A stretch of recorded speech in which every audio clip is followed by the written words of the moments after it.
골로새서 2장 우리 20절에서 23절 한 절씩 교독하겠습니다. 제가 20절을 읽습니다. 너희가 세상의 초등 학문에서 그리스도와 함께 죽었거든 어찌하여 세상에 사는 것과 같이 규례에 순종하느냐.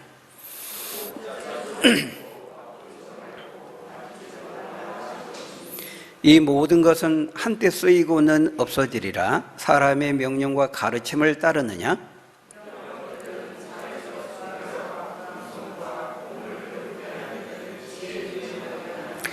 오직 육체에 따르는 것을 금하는 데는 조금도 유익이 없느니라. 아멘. 우리는 계속해서 우리가 뭘 살펴보고 있습니까? 골로새 교회 안에 침투에 들어온 그 이단들에 대해서 살펴보고 있습니다.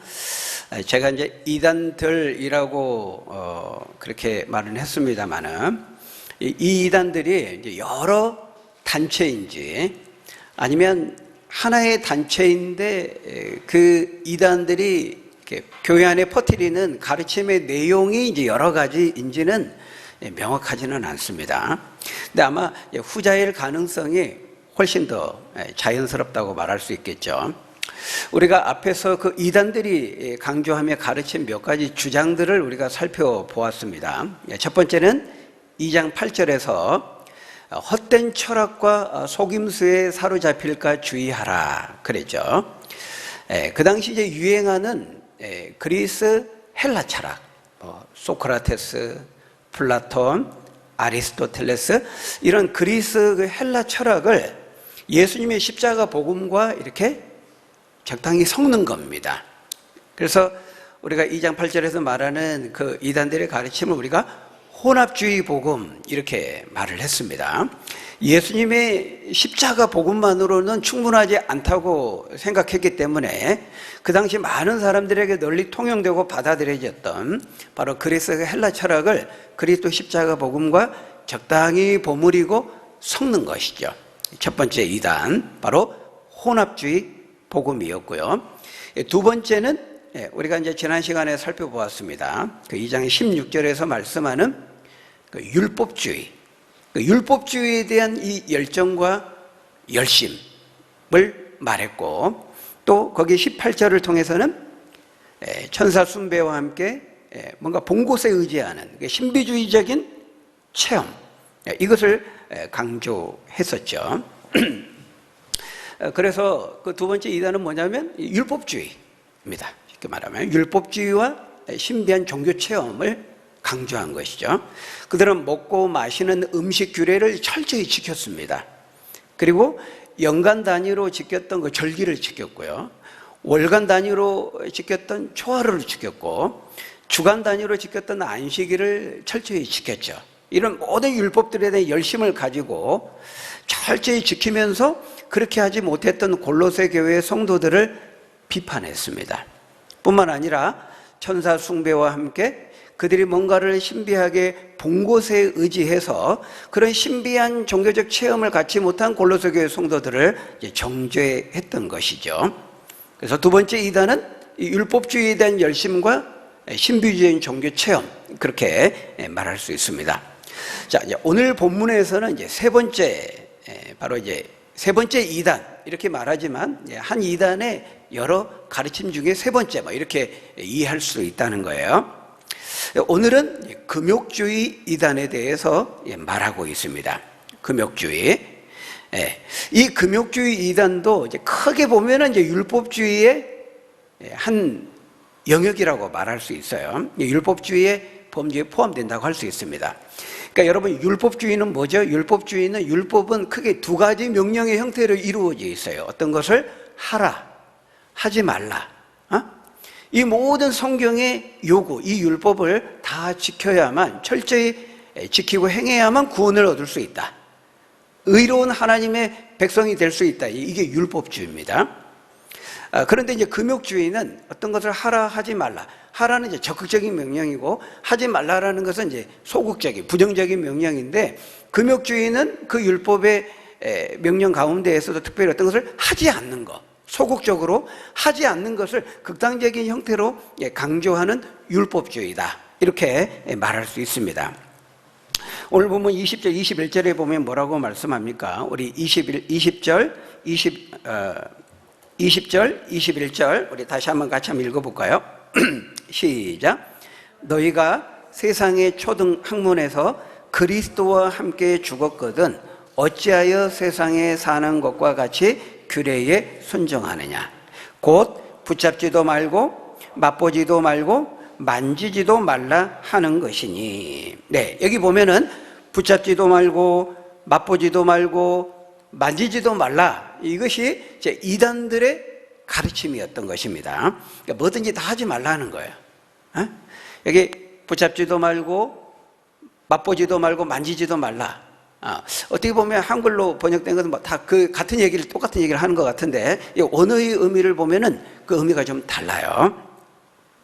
영어 성경으로 보면은 do not handle이면 do not handle, do not taste, do not touch입니다. 첫 번째로 붙잡지 말라. 이건 뭐죠? 특별히 이 물질과 재물에 대해서 소유하고 붙잡는 것을 말합니다.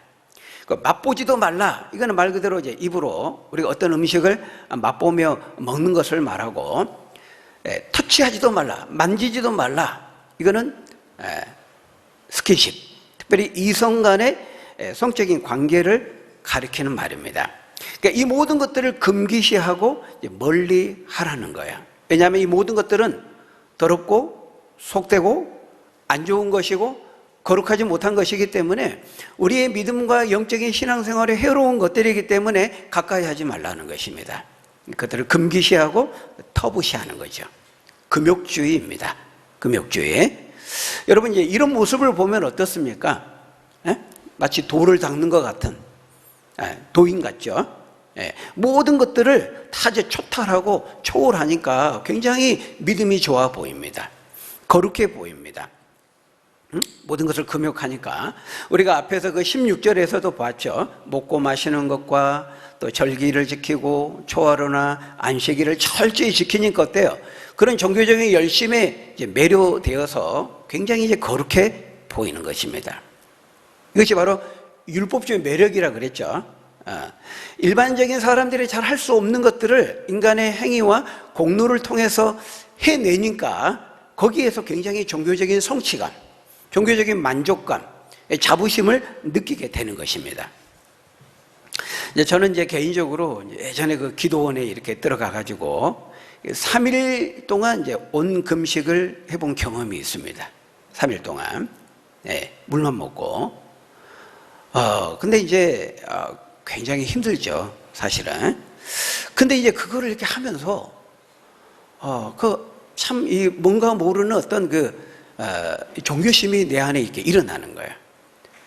이 음식을 끊고 이제 금식을 하면서 이제 그 카운트를 합니다. 이제 2끼 굶었다. 이제 4끼 굶었다. 내가 4끼를 굶다니. 막 그러면서 6끼 굶었다. 9끼 굶었다. 막 끼니를 카운트하면서 그때마다 내 안에 막 거룩한 마음들이 막 생기는 겁니다. 내가 6끼를 참다니, 버티다니, 있을 수 없는 일이야. 막 그러면서 스스로 막 이 거룩해진 느낌과 이 만족감을 갖게 되는 것입니다. 여러분, 참 우리 안에 그 종교심이 희한하게 작동이 되는 거예요. 여러분, 우리 안에 죄가 있기 때문에요. 죄로 인해서 우리의 종교심이 이렇게 왜곡되게 일그러진 형태로, 비뚤어진 형태로 나타난다는 거예요. 여러분, 우리 인간은요, 애초에 만들어질 때 종교적인 존재로, 의존적인 존재로 만들어졌어요. 다른 모든 동물들, 다른 모든 존재들과 다르게 인간만 어떻게 만들어졌죠? 무엇을 따라? 하나님의 형상을 따라 만들어졌잖아요. 인간만 하나님의 형상을 따라 만드셨거든요. 그러니까 하나님의 형상을 따라 만들었던 게 뭐라고요? 하나님을 닮도록. 다른 말로 말하면 영적인 존재, 종교적인 존재로, 하나님과 소통하는 존재로, 하나님과 인격적인 교제를 하는 존재로 만드셨다는 거예요. 특별하게. 그러니까 하나님의 형상을 따라, 이거는 인격적인 존재로, 하나님을 닮은 존재. 그래서 우리가 지성과 감정과 의지를 가지고 하나님과 소통하며 교제하는 그런 존재로 하나님 우리를 특별히 만드셨다는 거예요. 그래서 우리에게 주신 이 하나님의 형상, 로마서 1장에서는 그것을 하나님을 알만한 것, 전도서 3장 11절에서는 영혼을 사모하는 마음 이렇게 표현하고 있어요. 그거는 인간 속에만 주신 거예요. 하나님의 형상을 다 만드셨기 때문에. 그래서 우리에게 주신 이 종교심, 영혼을 사모하는 마음, 하나님을 알만한 이 종교성을 우리에게 주신 것은 하나님을 예비하고 그 종교심이 하나님을 향하도록 애초에 의도하시고 우리에게 부여하신 거란 말이에요. 하나님 형상이. 그런데 인간이 죄를 범하면서 어떻게 돼요? 그 죄가 하나님의 형상을 변형시킨 거예요. 하나님의 형상에 변질고 왜곡이 일어나게 된 것입니다. 그 죄로 오염되면서 전염되면서 그 하나님을 향해만 사용되어야 될 그 종교성이 엉뚱한 곳에 사용되는 거예요. 그래서 로마서 1장 19절, 23절에 보면은 그걸 말씀하고 있어요. 이 죄로 인해서 이 하나님의 형상, 우리 이 종교성이 이 하나님을 향한 의존성이 왜곡되고 변질되면서 이런저런 우상을 섬기는 거예요. 하나님이 아닌데 하나님 것으로 어리석게도 착각하면서 우리 종교성이 하나님께 드러나야 되는데 다른 여러 하나님 만드신 우상들을 향해 나타나고 뭐 종교적인 고행과 참선과 면벽수도, 수행, 이런 금식과 금욕주의적인 어떤 이런 고행들을 통해서 우리의 종교성이 분출되고 나타나게 된다는 것입니다. 그래서 인간은 그런 걸 하면서 종교적인 존재이기 때문에 뭔가를 우리는 믿고 의지해야 돼. 뭐 돈을 믿고 섬기든지 어떤 사람을 뭐 자식들을 섬기든지 아니면 어떤 일을 우상으로 놓고 섬기든지 뭔가 그것을 믿고 의존을 하면서 종교심을 나타내면서 인간은 살 수밖에 없는 존재예요. 근데 그것이 하나님을 향해서 나타나야 되는데 죄로 인해서 엉뚱한 것들을 향해서 우리의 종교심이 발현되게 되었다는 거예요. 그래서 이렇게 우리 안에 종교심이 있는데 죄로 인해서 일그러지다 보니까 우리의 종교성이 죄로 인해서 희한하게 나타나는 겁니다. 어떤 것을 막 안 먹고 안 하고 막 이러면은 왠지 거기에서 뿌듯해하고 어떤 종교적인 만족과 성취감을 느끼게 된다는 것이죠. 여러분, 제가 어떤 뭐 금식을 무조건 안 좋다거나 하찮게 여기거나 무가치하다고 말하는 것이 아닙니다. 지난 시간에도 말씀드린 것처럼 우리가 자발적인 마음으로, 자원하는 마음으로 금식하는 건 좋은 거예요. 우리가 자유롭게 어떤 것을 할 수 있습니다. 음식을 자유롭게 먹을 수도 있고 또 먹지 않을 자유도 있기 때문에 우리 믿는 신자들이 내가 자유롭게 주의 은혜를 사모하는 마음을 가지고 내가 자발적인 그 믿음을 발휘해서 내가 어떤 음식을 끊고, 그리고 육신의 주림을 통해서 영혼의 주림과 그 영혼의 기갈을 느끼면서 내가 가난한 마음과 영적인 예민함을 가지고 스스로 자원해서 주의 은혜를 사모하는 갈망을 가지고 금식한다. 좋은 것이죠. 근데 문제는 무엇입니까? 요 골로새 교회 안에 들어온 이단들이 어떻게 한 거예요? 그것을 자유롭게 우리가 그리스도 안에 주어진 자유와 이 해방 가운데 자유롭게 할 수 있는 어떤 것으로 말하는 것이 아니고 그들이 어떻게 말했어요? 자기들이 설정한 이런 금식과 이런 금욕주의적인 규례들을 가지고 자기들처럼 똑같이 하지 않는 것들에 대해서 골로새 교회 성도들을 정죄하고 비판했던 거예요.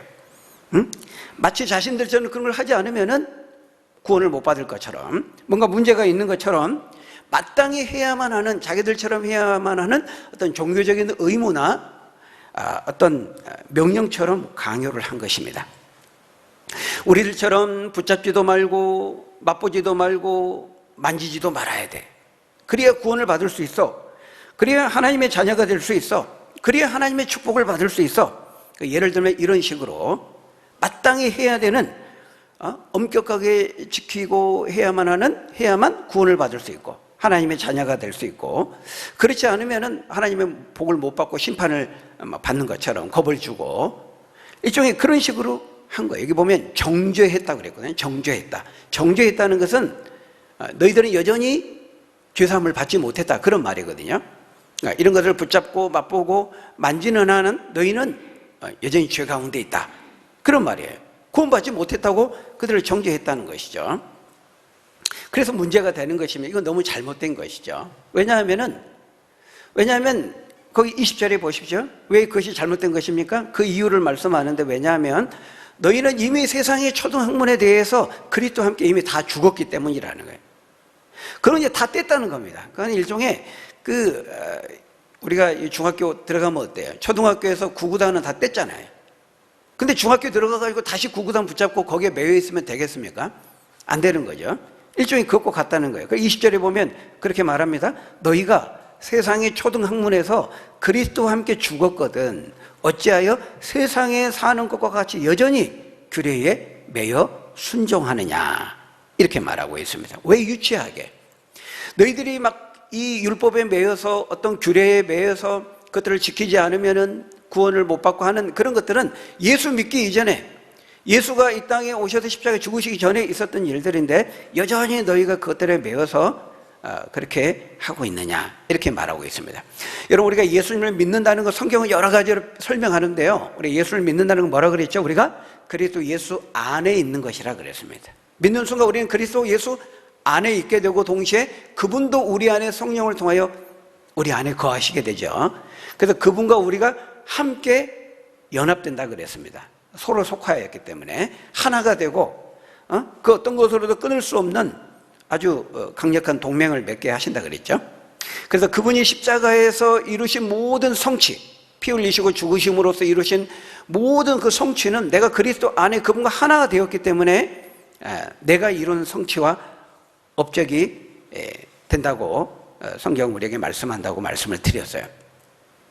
그러니까 예수님이 십자가에 죽으실 때요, 모든 하나님의 요구, 율법의 모든 요구, 모든 율법의 그 요구와 규례들을 다 성취하셨어요.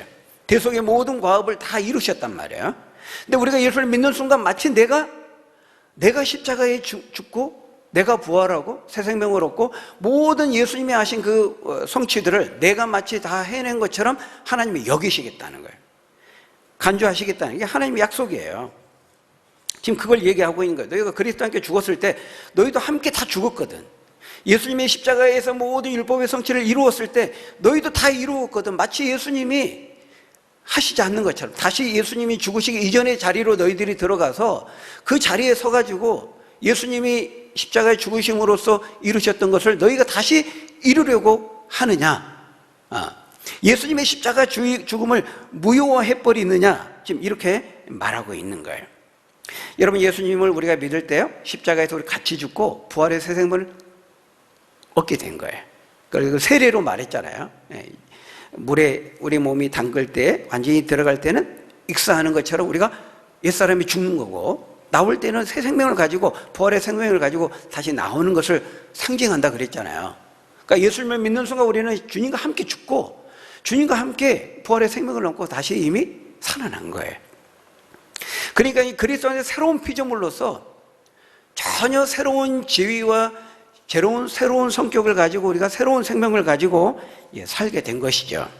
여전히 그럼에도 불구하고 옛사람의 자리에 돌아가서 그 예수님이 십자가에 죽으시 이전의 상태로 돌아가서 예수님이 이루신 것을 내가 이루려고 하면은 그건 안 된다는 거예요. 예수님의 십자가 대속을 깡그리 무시하는 것이 되거든요.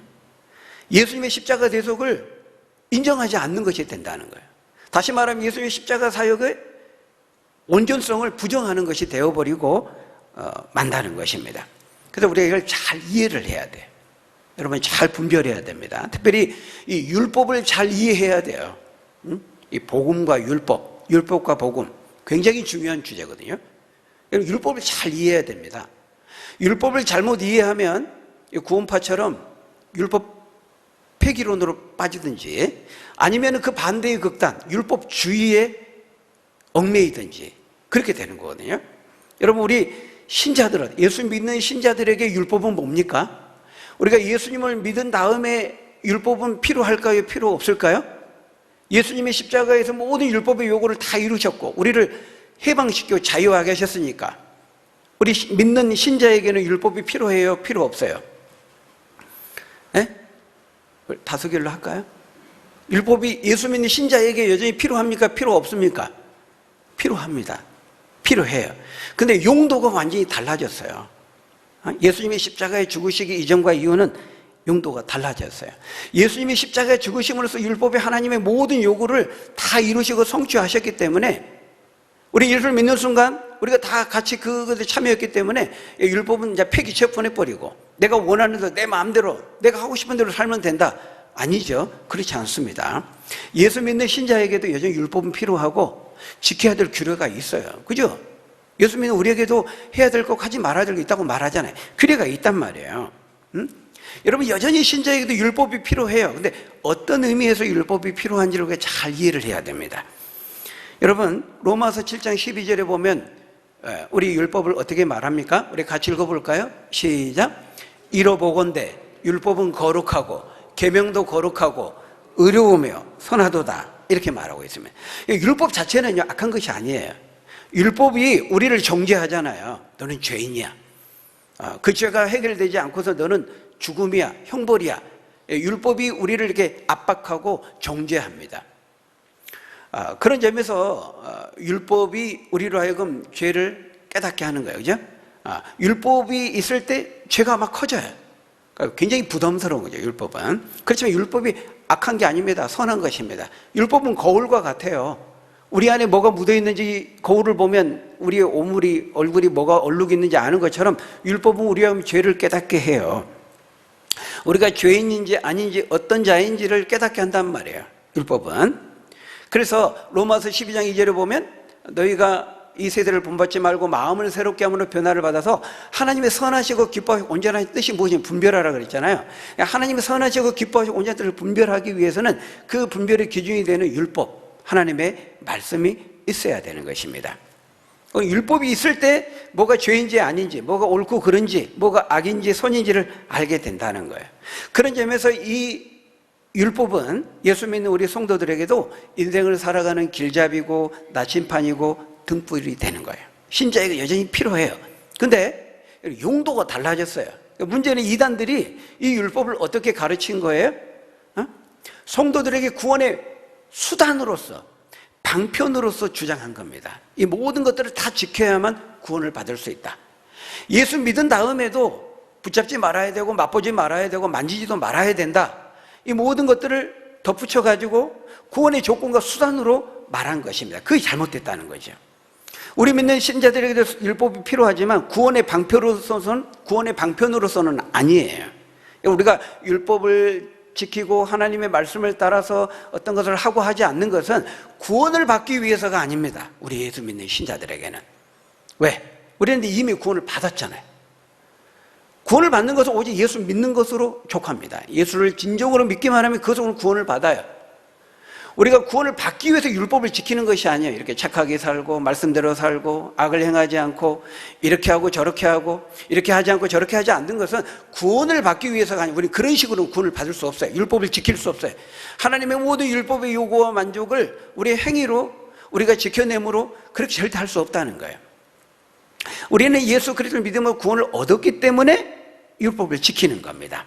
감사의 마음을 가지고 기쁨과 자원하는 마음을 가지고 기꺼이 하나님의 선하시고 기뻐하시고 온전하신 뜻을 감사함으로 그 뜻을 삶의 중심에 놓고 지키며 순종하며 살아가는 것이죠.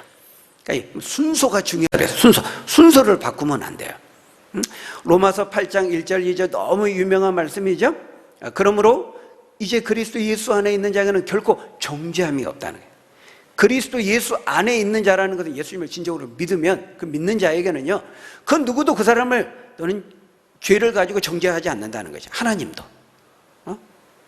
그래서 더 이상은 이제는 죄와 사망의 법, 이게 뭐죠? 죄와 사망의 법이 뭐예요? 너는 죄인이야. 이건 죄야. 라고 지정해 주는 법, 율법이잖아요.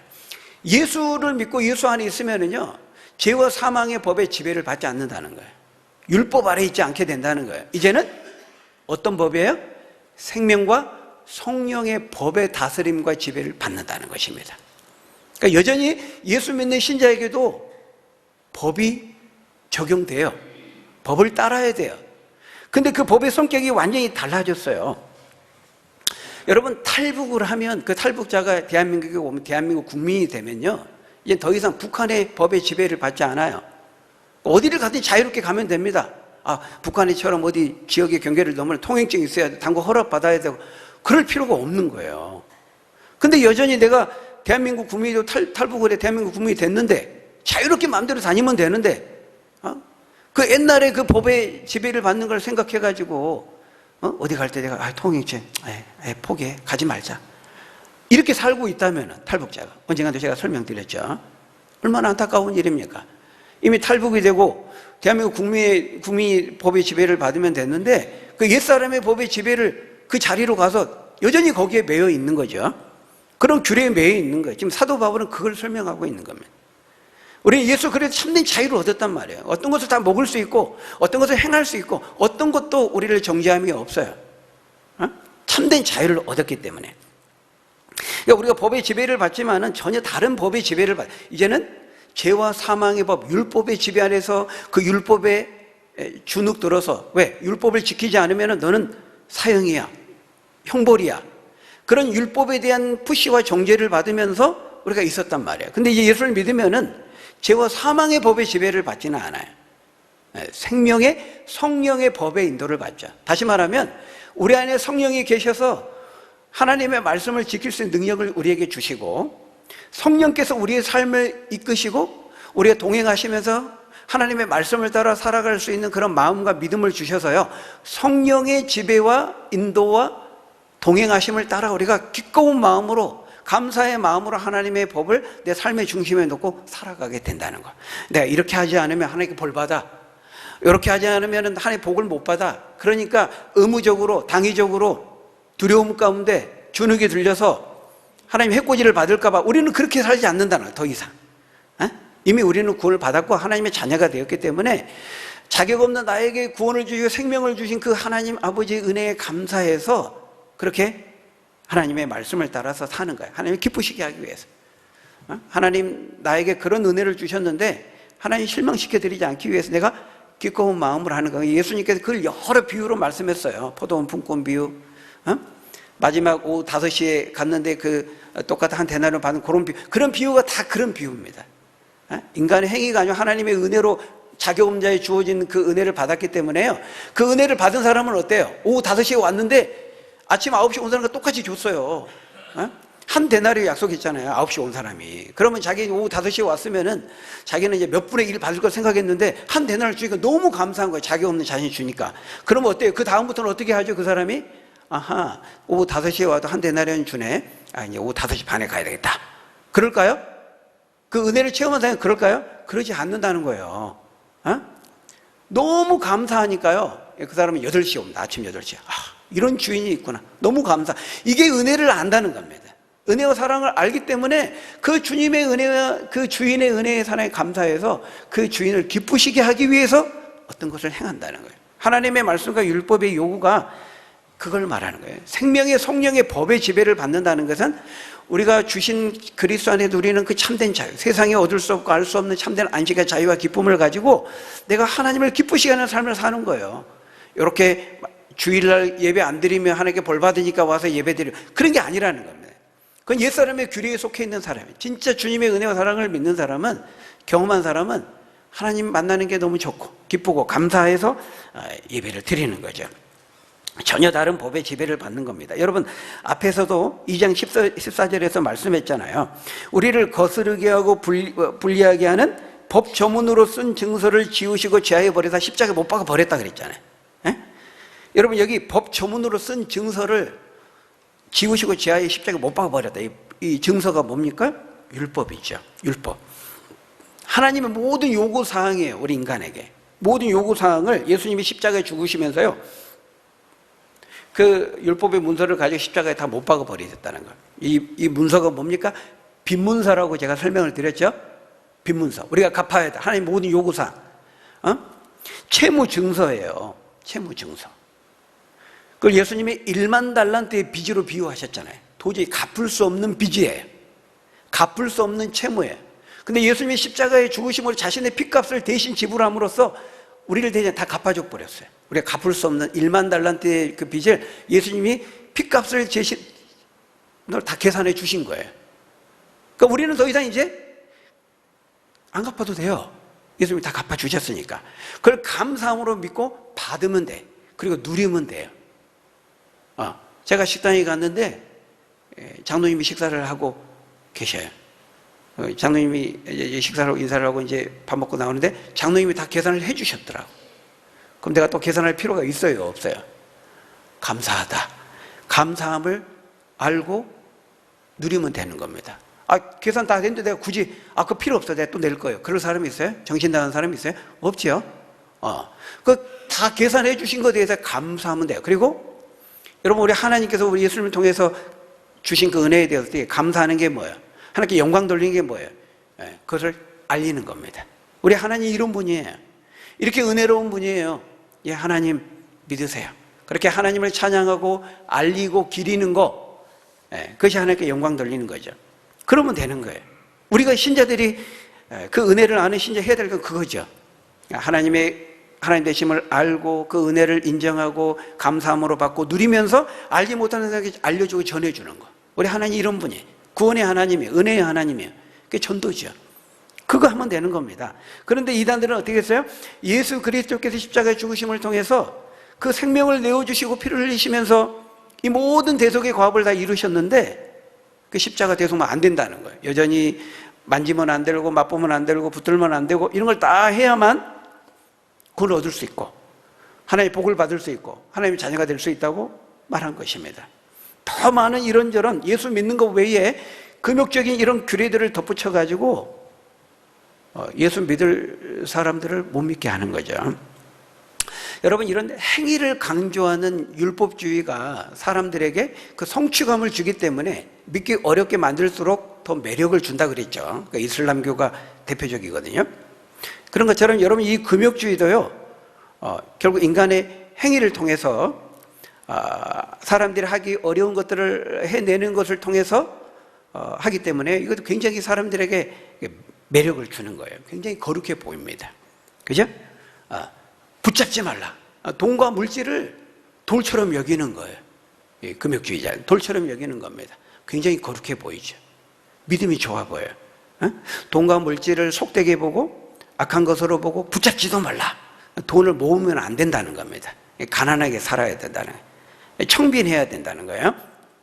여러분, 교회 역사적으로 보면 우리 중세의 그 수도사임, 우리가 프란체스코의 기도, 지금 현재 교황이 그 이름을 따서 지금 프란체스코죠.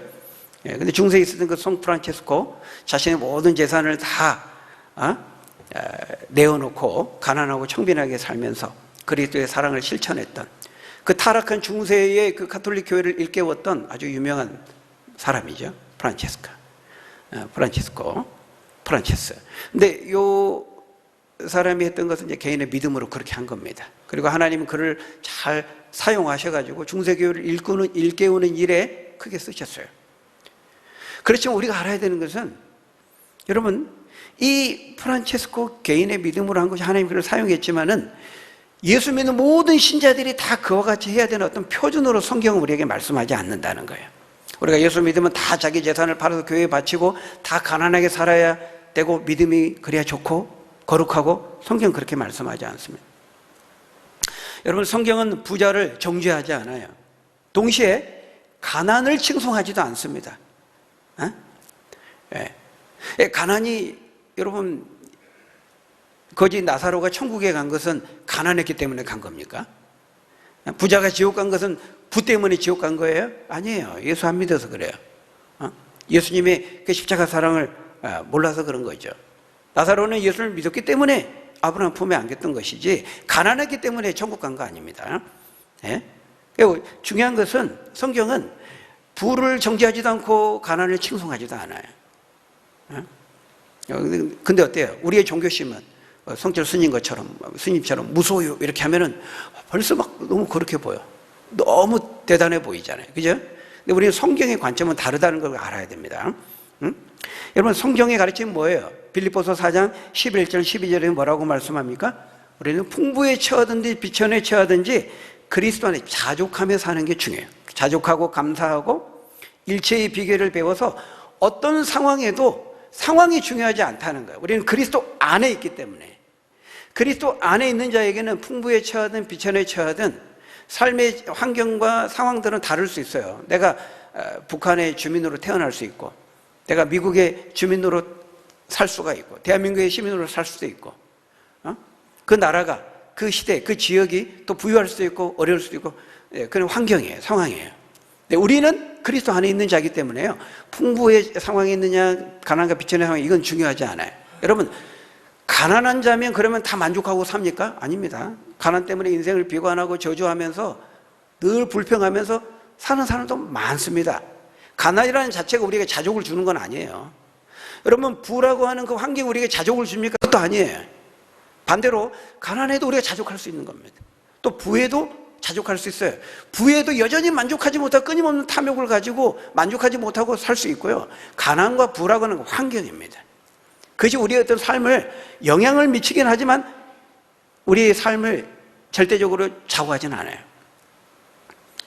칼 마르크스는 그런 물질적인 인간의 육체를 가지고 있는 환경이 삶을 절대적으로 지배하고 좌우한다고 봤어요. 그래서 그 물질적인 조건을 부자들이 소유하고 있는 그걸 혁명을 빼앗는다고 봤잖아요. 그러나 그렇지 않습니다.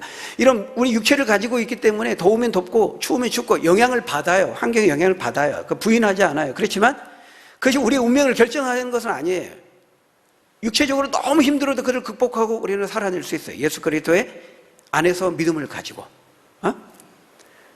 그러니까 이 부와 가난이라는 환경이기 때문에 환경을 무시하지는 않지만, 환경이 우리 육신을 가지고 있는, 우리가 떡이 필요하기 때문에 영향을 받지만 그것을 넘어서고 극복할 수 있는 더 큰 것이 있다는 거예요.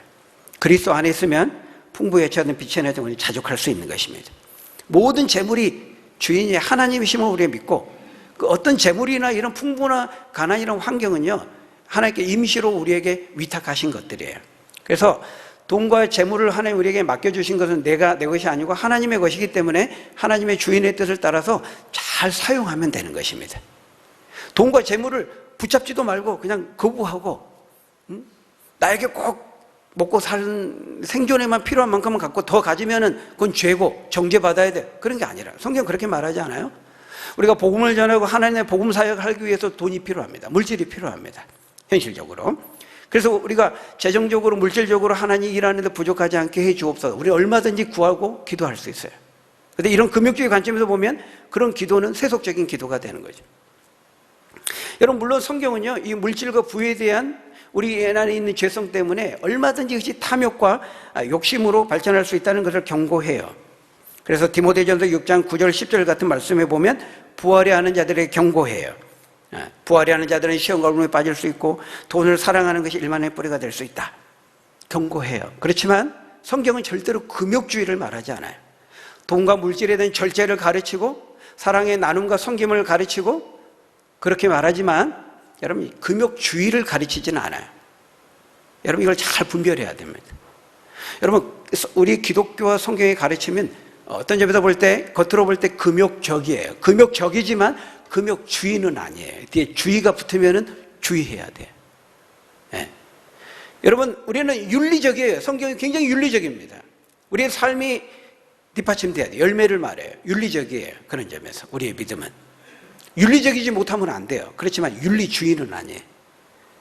열심히 착한 일하고 윤리적 도덕적 산다고 구원을 얻는가, 윤리주의는 가면 안 돼요. 여러분, 우리 기독교는 굉장히 신비적이에요. 초자연적이에요. 우리는 기적을 믿어요. 기적을 인정해요. 신비적이에요. 신비주의로 가면 안 돼요. 체험적 신비주의로 빠져들면 안 돼요. 마치 어떤 것을 체험하고 막 경험하고 엑스타시를 경험하고 막 쓰러지고 그런 신비주의, 체험주의로 가면 굉장히 체험적이죠. 신비적이죠. 그런 체험주의, 신비주의로 가면 안 돼. 이거 잘 분별해야 되는 거예요. 금욕적일 수 있지만 금욕주의는 아니라는 거예요. 두 번째, 맛보지 말라고 말하고 있어요. 여러분, 음식을 먹을 때 맛을 느끼면 안 된다는 거예요. 이 금욕주의자들은. 우리가 음식을 먹는 거는 그냥 끼니를 해결하고 배고픔을 면하기 위해서만 먹어야지, 음식을 먹으면서 야, 참 맛있다, 맛있다, 그 맛을 즐기면서 먹으면 이거는 죄가 되는 거예요. 이 금욕주의자들에게는 do not taste, 맛을 느끼면 안 된다는 것입니다. 허기짐을 면하고 굶주림을 면하고 생존할 수 있는 정도로만 먹어야지, 먹으면서 맛을 느끼는 것은 하나님 앞에 정죄, 죄가 된다는 것입니다. 여러분, 그럴까요? 하나님이 주신 음식을 우리가 감사함으로 맛있다고 느끼면서 감사함으로 즐기면서 먹으면 그건 하나님 앞에 죄가 됩니까? 너 이놈 새끼 왜 그렇게 맛있게 먹어? 하나님 위해서 보시면서 그러실까요? 에? 제가 어렸을 때요, 우리 딸이 이제 이름을 말하면 안 돼. 이게 또 이제 녹화가 돼가지고 이렇게 나가니까. 우리 딸이 어렸을 때 굉장히 잘 먹었어요. 그러니까 우리 딸 어렸을 때 사진을 보면요, 항상 이 오른손 왼손 두 손에 다 들려 있을 때도 있고 한 손에는 뭔가 항상 먹는 것이 들려 있어요. 사진 찍으면은 공통적으로 잘 먹었습니다. 응? 그 아이 키울 때 그러잖아요. 부모가 막 숟가락 밥 들고 막 먹어라 하면서 막 숨바꼭질 하잖아요. 그런 애들도 있잖아요. 근데 우리 딸은 그런 적이 한 번도 없었습니다. 딱 먹을 거 있으면 바로 했기 때문에. 심지어 약 먹일 때도요, 힘든 적이 한 번도 없어요. 약도 너무 잘 먹습니다. 왜? 먹는 거니까. 약도 잘 먹었어요. 근데요, 제가 그렇게 잘 먹는 것을 보면서 아빠로서 부모를 옆에 보면서요, 이놈 자식 왜 이렇게 잘 먹어? 이랬을까요? 보는 것만으로도 너무 배가 부른 거예요. 그죠? 흐뭇한 미소를 지으면서. 너무 감사한 거 잘 먹는 게. 여러분 마찬가지예요. 하나님께서 하나님이 만드신 모든 이 자연의 만물의 음식을 우리가 먹을 때 감사함으로 먹는데 맛있다. 응? 여러분 먹는 즐거움도 있지만 그 맛을 즐기는 즐거움도 있잖아요. 근데 그거 보면 하나님 보면서 그냥 배고프면 미안하면서 먹어야지 왜 이렇게 맛있게 먹어 막 그럴까요? 하나님이? 그렇지 않는다는 겁니다. 그런데 이 금욕주의 이단들은 그렇게 먹는 거에 대해서 죄책감을 갖게 만든 거예요. 정죄한 거죠. 여러분 세 번째가 뭡니까? 이제 만지지도 말라는 거예요. 만지지도 말라. 이성 간의 성적인 관계를 말하는 거예요. 터치하지 말라. 응? 만지지 말라. 그래서 이들은 결혼도 하지 말라고 말했습니다. 결혼은 거룩하지 못하다. 신앙에 도움이 되지 않는다. 응? 믿음을 떨어뜨린다. 독신으로 지내는 것이 결혼하는 것보다 훨씬 더 거룩한 것이라고 이들은 가르쳤어요. 여러분 전혀 그렇지 않죠. 우리가 성경을 조금만 읽고 아는 사람들은 그 가르침이 너무 잘못됐다는 걸 알 수 있어요. 여러분 성경은요, 결혼이라고 하는 울타리 안에서 남편과 아내가 갖는 그런 그 사랑의 관계에 대해서 성경은 적극적으로 지지합니다. 결혼의 울타리를 벗어난 어떤 성적인 관계도 성경은 엄격하게 정죄해요. 그렇지만 결혼의 울타리 안에서 부부간에 누리는 그 사랑의 즐거움은 너무 좋은 것이고 아름다운 것이라고 성경은 적극 권장해요. 여러분 잠언을 보십시오. 아가서를 보십시오. 전도서를 보십시오. 여러분 창세기 시작할 때부터 너희는 생육하고 번성하여 땅에 충만하라. 생육, 번성 다 이게 포함되어 있는 거예요. 노아의 홍수 심판 이후에 하나님 다시 이 명령을 재차 확인시킵니다. 예수님도 복음서에서 이것을 말씀했어요. 사도 바울도 서신서에서 수차례 이걸 말씀합니다. 시간 관계상 이걸 다 볼 수 없고요. 딱 한 구절만 보겠습니다. 고린도전서 7장 2절에서 5절 같은 데 보면은 남편과 아내가 각각 자기 몸을 주장하지 말고 상대방이 요구하면 사랑의 관계를 맺으라고 말씀하고 있어요. 왜냐하면 남편의 몸은 아내의 것이고 또 아내의 몸은 남편이기 때문인 것이죠. 그런데 이단들은 어떻게 주장한 거예요? 만지지도 말고 터치하지도 말고 멀리 하라는 것입니다. 이게 성경의 가르침이 아니에요. 성경 어디에도 그런 말이 없습니다.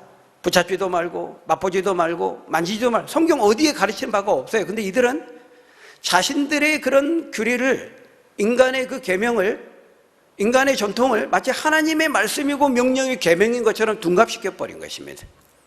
바리새인들이 그렇게 했잖아요. 하나님 명령이 아니에요.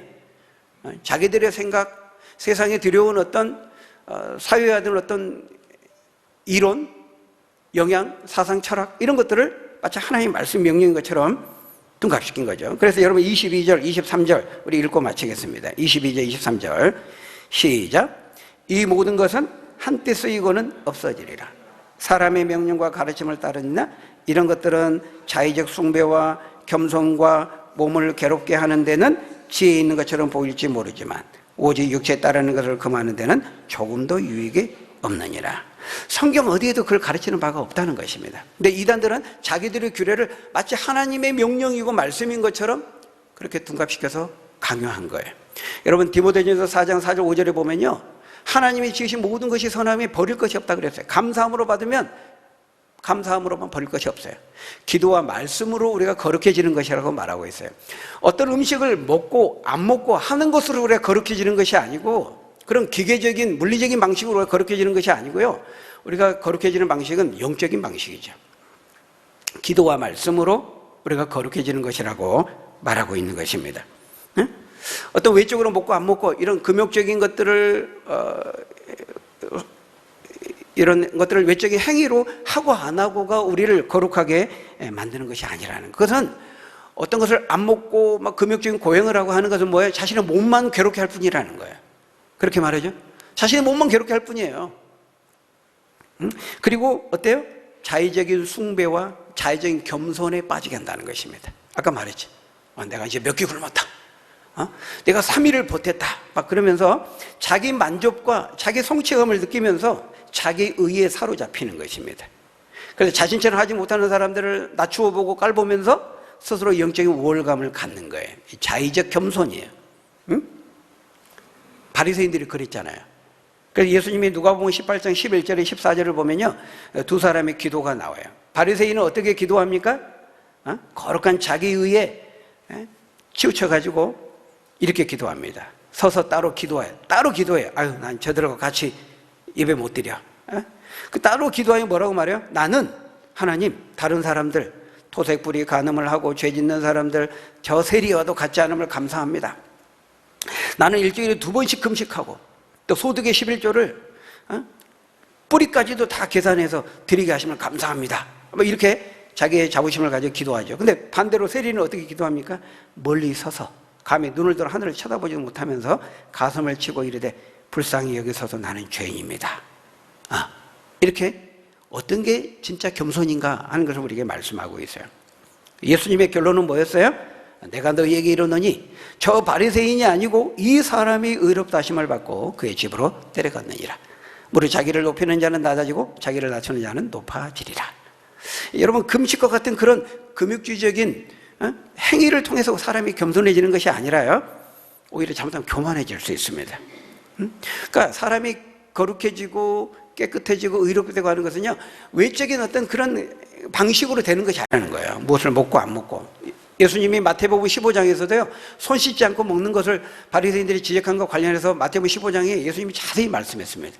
입으로 너희에게 들어가는, 손을 씻지 않고 먹고 입으로 들어가는 것이 너희를 더럽게 하는 것이 아니고 너희 속에 있는 죄와 그 탐욕이 밖으로 나갈 때 너희가 더러워지는 것이다. 이렇게 말하고 있어요.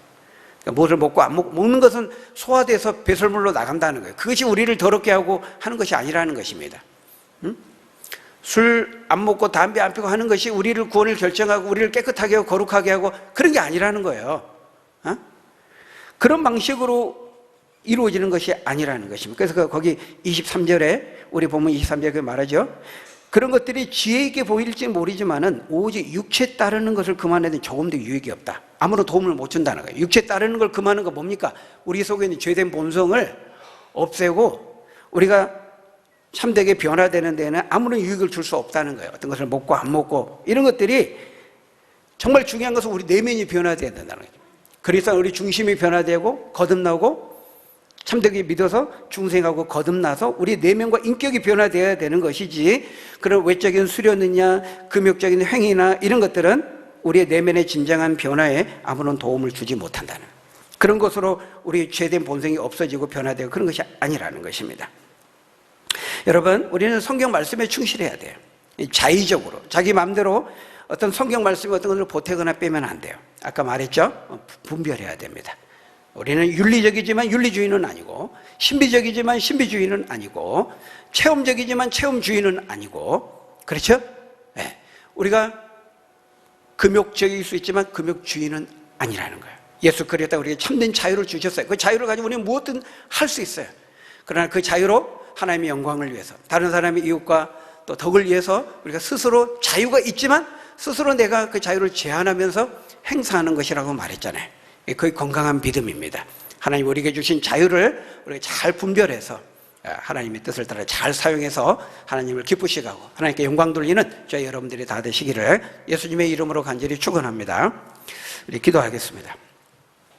아버지 하나님, 하나님의 말씀을 통해서 우리에게 주신 예수 그리스도 안에서만 얻을 수 있는 이 참된 자유를 우리가 잘 분별하고 주신 것을 감사하고 또 말씀 안에서 건강하게 누리고 알지 못하는 사람들에게 전할 수 있는 우리 믿음의 사람들 다 될 수 있도록 축복해 주옵소서. 예수님 이름으로 기도하옵나이다. 아멘.